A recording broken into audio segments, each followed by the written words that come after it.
ನೀವು ಕರ್ನಾಟಕದಿಂದ ಈರೋಡ್ ಮಾರ್ಕೆಟ್ಗೆ ಬಂದಿದ್ದೀರಿ. ಕರ್ನಾಟಕದಲ್ಲಿ ಚಿಂತಾಮಣಿ ಕೌ ಮಾರ್ಕೆಟ್ ಇದೆ. ಅಲ್ಲಿ ಎಚ್.ಎಫ್, ಜರ್ಸಿ ಎಲ್ಲ ರೀತಿಯ ಎಲ್ಲ ತಳಿಗಳು ಅಲ್ಲಿ ಸಿಗುತ್ತವೆ. ಅದು ಬಿಟ್ಟು ಇಲ್ಲಿ ಗೌತಮರ್ನ ಯಾಕೆ ಮೀಟ್ ಮಾಡಕ್ಕೆ ಬಂದಿದ್ದೀರಾ? ಫಸ್ಟ್ ಇದ್ರ ವಿಶೇಷತೆ ಏನಂದರೆ, ನಾವು ಇಲ್ಲಿ ಬಂದ ಉದ್ದೇಶ ನಮ್ಮ ಗೌತಮ್ ಅವ್ರದ್ದು ಯೂಟ್ಯೂಬ್ ನೋಡಿದ್ದೆ. ಒಳ್ಳೊಳ್ಳೆ ಹಸು ಕೊಡಿಸ್ತಾ ಇದ್ರು. ಏನು ಫೇಕ ಏನು ಅಂತ ಒಂದು ಡೌಟ್ ಆಯಿತು. ಹೋಗಿ ಚೆಕ್ ಮಾಡೋಣ ಅಂದ್ಬಿಟ್ಟು ಬಂದೆ. ನಾನು ಆ್ಯಕ್ಚುಲಿ ಹಸು ತಗೋಬೇಕು ಅಂತ ಬರ್ದಿಲ್ಲ, ಚೆಕ್ ಮಾಡೋದಕ್ಕೆ ಬಂದೆ. ಬಟ್ ಏನಾಗಿದೆ, ಇಲ್ಲಿ ಬಂದಮೇಲೆ ಇವ್ರು ಮಾಡಿದ ಟ್ರೀಟ್, ಇವ್ರು ನಡ್ಕೊಂಡ ರೀತಿ ನಂಗೆ ತುಂಬ ಖುಷಿ ಆಯಿತು. ಆ್ಯಸ್ ಎ ಫ್ರೆಂಡ್ ಥರ ಟ್ರೀಟ್ ಮಾಡಿದ್ರು. ನಮ್ಮನ್ನು ಪಿಕ್ ಮಾಡಿದ್ರು. ಬಂದ ತಕ್ಷಣ ಫೋನ್ ಹಾಕಿದ್ವಿ, ಬಂದು ಪಿಕ್ ಮಾಡಿದ್ರು. நம்ம கன்னடா கஸ்டமர்னா இது வந்து கர்நாடகாலே சிந்தாமணி மார்க்கெட் பெரிய மார்க்கெட்டா இருக்கு. இருந்தாலும் நம்ம யூடியூப் சேனலை பார்த்துட்டு நம்ம கௌதம் கிட்ட போய் பார்க்கலாம், சும்மா மாடு ஒரு கிளான்ஸ் பார்த்துட்டு வரலாம் அப்படின்னு வந்தாரு.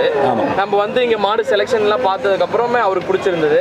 ஒரு 3 மாடு வாங்கிட்டாருங்க. ಸರಿ, ಹಾಗಾದ್ರೆ ಇವರು ಚೆಕ್ ಮಾಡಕ್ ಬಂದವ್ರೆ, ವಿಡಿಯೋದಲ್ಲಿ ಇರೋದರ ಹಸುಗಳು ಇಲ್ಲಿ ಇದೆಯಾ ಅಂತ ಹೇಳಿ ನೇರವಾಗಿ ನೋಡಕ್ ಬಂದವ್ರೆ ಅಂತ ಆಯ್ತು.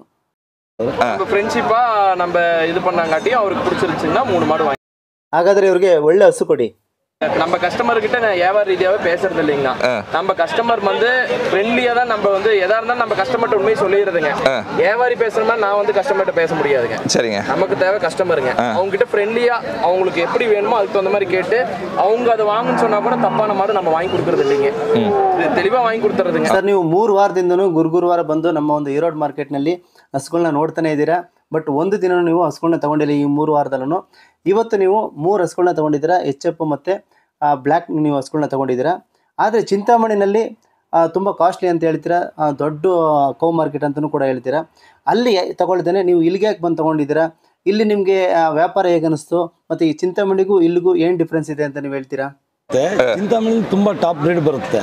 ಬಟ್ ಇಲ್ಲಿ ಓಕೆ, ನಾವು ಕೊಡೋ ದುಡ್ಡಿಗೆ ಓಕೆ, ನಾವು ಕೊಡೋ ಬೆಲೆಗೆ ಓಕೆ ಇದೆ. ಈಗ ನನಗೆ ಒಳ್ಳೆ ಸೆಲೆಕ್ಷನ್ ಮಾಡಿಕೊಟ್ಟಿದ್ದಾರೆ. அவருனா சிந்தாமணி பிரீட் வந்து டாப் பிரீடு, அதெல்லாம் 1.5 லட்சம் 160 அந்த ரேஞ்சில போடணும்.